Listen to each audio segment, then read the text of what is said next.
नमस्कार, खबर उत्तर प्रदेश देख रहे हैं आप। मैं हूं आपके साथ विशालगढ़। मुख्य विकास अधिकारी के नेतृत्व में एटा मेडिकल कॉलेज 5 सदस्यीय कमेटी पहुंची। वीरांगना अमंतीबाई स्वशासी राज्य चिकित्सा महाविद्यालय के एमसीएच विंग के हैंडओवर को करने को लेकर टीम पहुंची। वरिष्ठ अधिकारियों के निर्देशन में पहुंची कमेटी को देख हड़कंप भी मच गया है। लगभग 20 करोड़ रुपए की कीमत से बने एमसीएच विंग के हैंड ओवर को लेकर मुख्य विकास अधिकारी ने नाराजगी जताई है।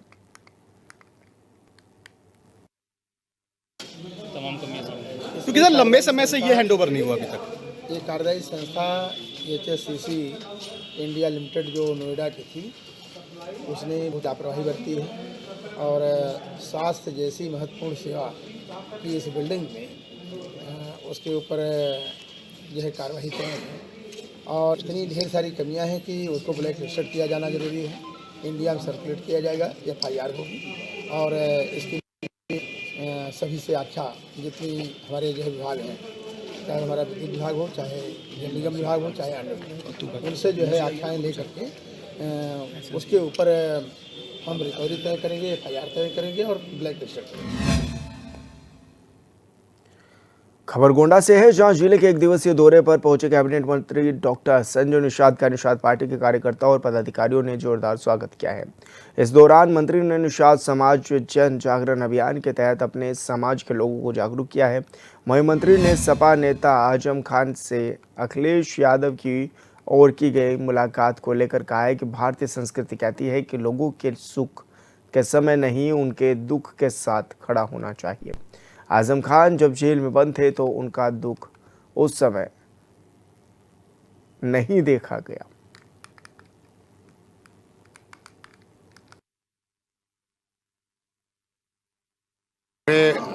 अस्सी लोकसभा के 403 विधानसभाओं का एक वैचारिक परिवर्तन चला, इनकी सोच बदली जा रही है। इनका नाम OBC से खारिज हो और अनुसूचित का प्रमाण पत्र जारी हो, ये तभी संभव है जब ये अपने वोट को इकट्ठा कर लेंगे, सरकार को बताएंगे, दिखाएंगे कि भाई हम आपके साथ हैं और हमारा समस्या समाधान करिए। इन्होंने क्या किया था, इन्होंने अपने समय में कौन सी कलम चलाया था पिछड़ों दलितों के लिए, निषादों के। ये लोग तो और नहीं 27% का हिस्सा मिल्कमैन ने ले लिया और 23% का हिस्सा लेदरमैन ने ले लिया। अदरमैन ननकू राम बन के घूम रहा है। ये अदरमैन जो है भजन गा रहे हैं बेचारे, और जातियों का हिस्सा कहाँ गया। जब सत्ता से बाहर आ जाते हैं तब PDA नज़र आती है और सत्ता में रहते हैं तो खाली अमर सिंह एंड कंपनी नज़र आती है इन लोगों को। मैं कह रहा हूँ कि आज के दिन में असली PDA डॉक्टर संजय के पास है, पीड़ित दुखी अपमानित जो लोग बहन जी के पास हैं, प्रकाश भाई के पास हैं। इन लोगों का एक फर्जी PDA कोई नहीं, इनके साथ जब ये सत्ता में रहते हैं तो PDA नहीं दिखाई देता, पर खाली उनको अपने सैफे दिखाई देता। हमारी भारतीय संस्कृति में कहा कि सुख के समय नहीं बल्कि दुख के समय आदमी को खड़ा रहना चाहिए। तो जेल में दुख था, उनको उस समय खड़ा रहना चाहिए। बाहर आने के बाद तो सभी मिलेंगे अब आजम खान से।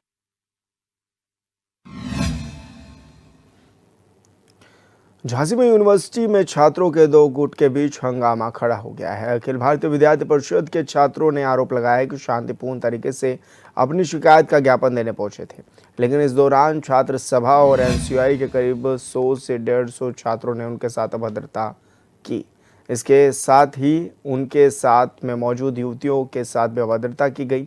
इसी बात को लेकर छात्रों के दो गुटों में कहासुनी होने लगी और देखते देखते मामले ने विकराल रूप धारण कर लिया, जिसमें राजनीतिक दलों के पूर्व जनप्रतिनिधियों के रूप में मौजूद पूर्व केंद्रीय राज्य मंत्री प्रदीप जैन आदित्य और पूर्व सपा विधायक दीप नारायण सिंह यादव को भी छात्रों ने घेर लिया।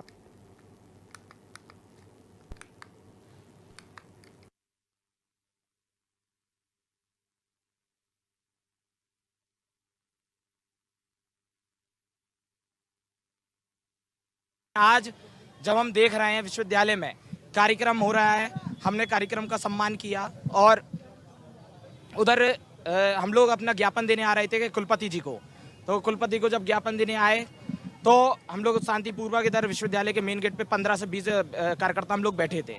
तो जब लोग बैठे थे तो इन लोगों के छात्र सभा और NSUI के ऐसे 100 से 150 लोग आए। मैंने उनसे कहा कि भैया पहले बातचीत करेंगे, कोई भी मारपीट का विषय नहीं होना चाहिए, क्योंकि समस्या का समाधान बातचीत और संवाद से ही होता है। तो नहीं, कोई नहीं माना। मैंने कहा 2-3 बार मैंने प्रयास किया, हमारी शिवराजे जी बहन है, उनने भी कहा, लेकिन प्रयास करने के बाद भी किसी ने नहीं सुना।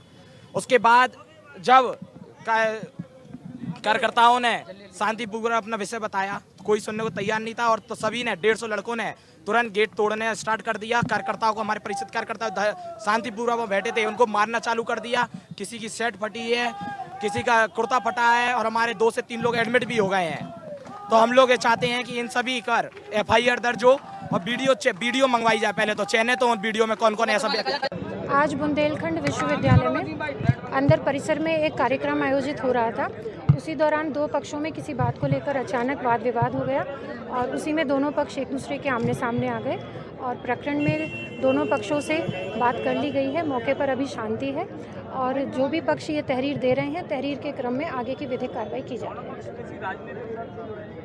ये सभी विवेचना में इन सभी तथ्यों को देखते हुए आगे की कार्रवाई की जाएगी। केंद्रीय मंत्री की गाड़ी रोक करके रखी प्रदर्शनकारियों ने, क्या मामला है ये?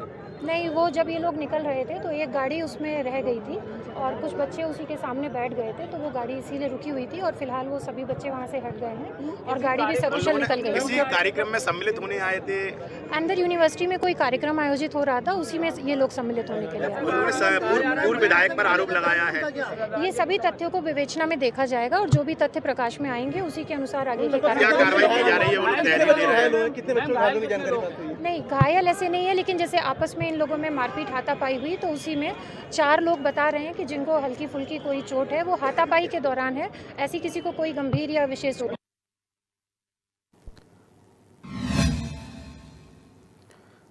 और संवाददाता धीरेन्द्र रायकुमार हमारे साथ फोन लाइन पर जुड़ गए हैं। धीरेन्द्र, जिस तरह ये बताया भी जा रहा है कि 2 गुटों में कहासुनी हुई, लड़ाई हो गई, आखिर क्या कुछ वजह थी इसके पीछे की?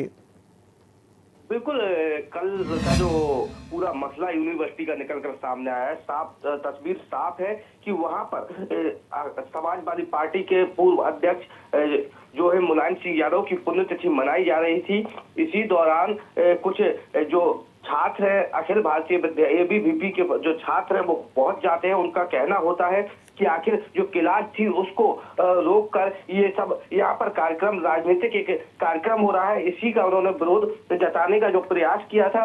इसी दौरान NSUI के छात्र होते हैं और छात्र सभा के कुछ छात्र होते हैं, वो आ जाते हैं और दोनों के बीच कहासुनी होने लगती है। और देखते ही देखते इस पूरे मामले में कांग्रेस के जो पूर्व केंद्रीय राज्य मंत्री प्रदीप जैन आदित्य हैं और पूर्व सपा विधायक दीप नारायण सिंह यादव समेत सभी को घेर लिया जाता है और देखते ही देखते हाथापाई शुरू हो जाती है। हालांकि इस दौरान आपने साफ तौर पर तस्वीरें दिख रही होंगी, लोग जूता फेंकते हुए भी जो केंद्रीय राज्य मंत्री की गाड़ी है उस पर नजर आ रहे हैं। जो तस्वीरें साफ हैं। हालांकि इस पूरे मामले के बाद देर रात्रि पुलिस ने जो है पूर्व सपा विधायक एवं केंद्रीय राज्य मंत्री पर समेत 11 नामजद लोगों के खिलाफ मामला दर्ज करते हुए 200 अज्ञात PDA कार्यकर्ताओं के खिलाफ भी मामला दर्ज किया है। जी धीरेन्द्र, अभी किस तरह का माहौल बना हुआ है और पुलिस प्रशासन की ओर से भी क्या कोई कार्रवाई की गई इस मामले में अभी तक?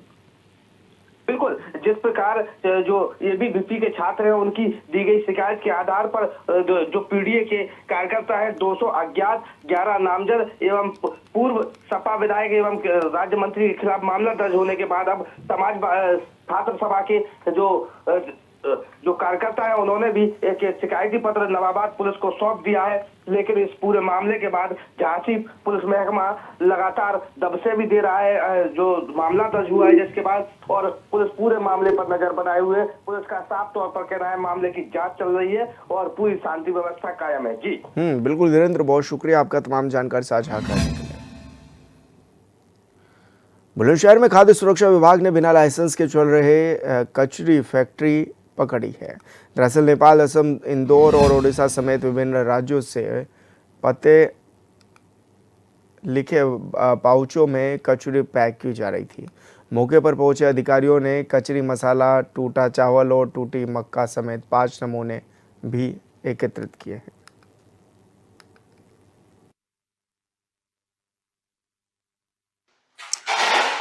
सूचना मिली कि वहाँ पे अवैध फैक्ट्री चलाई जा रही है जिसमें ये पैक्ड बच्चों के खाने के सामान पैक किए जा रहे हैं, नमकीन, रंगीन। उसी संसूचना के आधार पर हम लोगों ने कार्रवाई की तो मौके पर पैक्ड आर्टिकल्स मिले, फूड आर्टिकल्स, जिसमें आसाम, उड़ीसा, इंदौर, नेपाल का एड्रेस मिला पैकेटों पे। और मौके पर विक्रेता के पास कोई खाद्य पदार्थ बनाने का लाइसेंस नहीं था, तो जिसके आधार पर हम लोग कार्रवाई कर रहे हैं और पैक्ड आर्टिकल्स को सीज कर रहे हैं। अच्छा, नमूने कितने आपने जमा किए हैं और जांच रिपोर्ट के बाद किस तरह की कार्रवाई की जानी है? रिपोर्ट के आधार पर अग्रिम कार्रवाई होगी, जैसे अनसेफ हुआ तो उसकी कार्रवाई, या जैसे भी स्थितियां बनेगी। प्रथम दृष्टया क्या प्रथम दृष्टया तो ये कंप्लीट जो है, किस पे पैकिंग डेट, एक्सपायरी डेट कुछ है ही नहीं है, तो मिसब्रांड तो प्रथम दृष्टया है। और चीजें जो है रिपोर्ट एक्चुअल स्टैंडर्ड के मामले में जांच रिपोर्ट पे। नमूने कितने जमा किए हैं और अपना परिचय बता दीजिए आप। मैं मुख्य खाद्य सुरक्षा अधिकारी बुलंदशहर बोल रहा हूँ। लगभग जो है 6 नमूने अभी संकलित किए गए हैं इस फैक्ट्री से।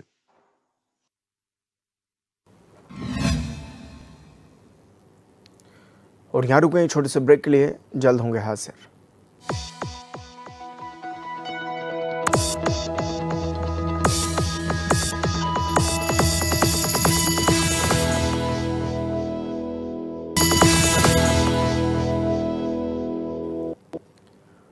ब्रेक के बाद स्वागत है आपका। खबरों में आगे बढ़ेंगे। प्रदेश के कई जिलों में लगातार पटाखा विस्फोट की घटनाओं को लेकर के गोंडा का जिला प्रशासन भी अब अलर्ट मोड पर आ गया है। पुलिस प्रशासन अलर्ट मोड पर है, जहां तरबगंज थाना अध्यक्ष जो कि प्रभारी और भारी पुलिस फोर्स के साथ बेलसर गांव पहुंचे हैं और कई घरों और दुकानों में छापेमारी करके तलाशी अभियान भी चलाया गया। इस दौरान दुकानों और मकानों में रखे एक सामान को देखा गया, लेकिन किसी भी दुकान और घर में अवैध पटाखे नहीं मिले।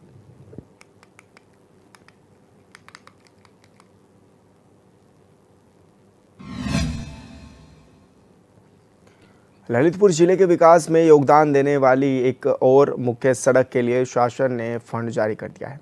करीब 20 किलोमीटर की 2 लाइन सड़क निर्माण के लिए शासन ने 62 करोड़ रुपए की धनराशि जारी की है।